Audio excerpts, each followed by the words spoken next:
We're continuing our conversation with Glenn Greenwald, the Pulitzer Prize-winning journalist, one of the founding editors of The Intercept. In part one, we discussed the U.S. elections, also the impeachment trial of the suspended Brazilian president, Dilma Rousseff. Today, we're going to part two of the conversation.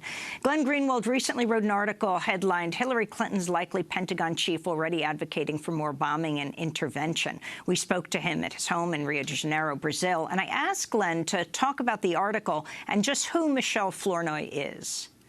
She, by all accounts, is the clear frontrunner to be the Pentagon chief under Hillary Clinton. She was probably the second-place finisher the last time that President Obama chose a Defense Department chief, when he chose Ash Carter.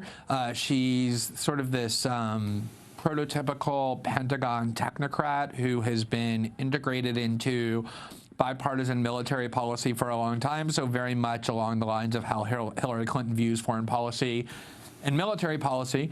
And one of the most notable parts of Clinton's approach to foreign policy that has gotten relatively little attention is that one of the few areas where she has been openly critical of President Obama has been by complaining that he's been insufficiently militaristic or belligerent or aggressive in a number of areas, in particular in Syria, where she criticized him in her book, and then also in various interviews for not doing enough in Syria to stop the Syrian dictator Assad from brutalizing the Syrian people.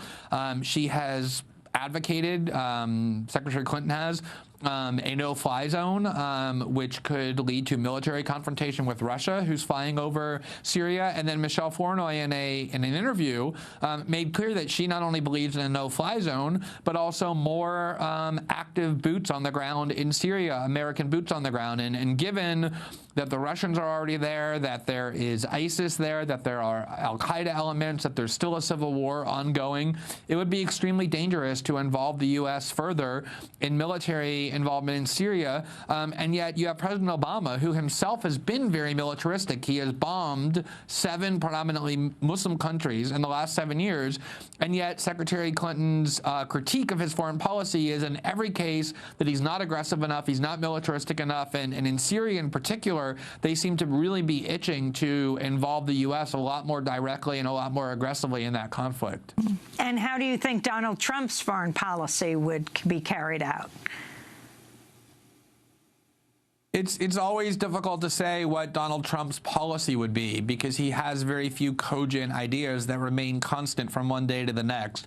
But if there's any ideological strain that's identifiable in Trump's statements, not just over the campaign, but over the years, it does seem to be that he comes from this kind of more nativist, isolationist strain of American politics represented by Pat Buchanan previously, by Charles Lindbergh, this American first ideology that says that the U.S. should never involve itself in military conflicts to nation build or to help people or to prevent oppression. It should only do so when there's a direct threat to the United States that needs to be engaged. And so Trump's attitude has very much been along those lines in Syria, which is to say, let the Russians continue to bomb ISIS. Let the Russians continue to bomb Assad's enemies, many of whom, in Trump's view, are al-Qaeda elements.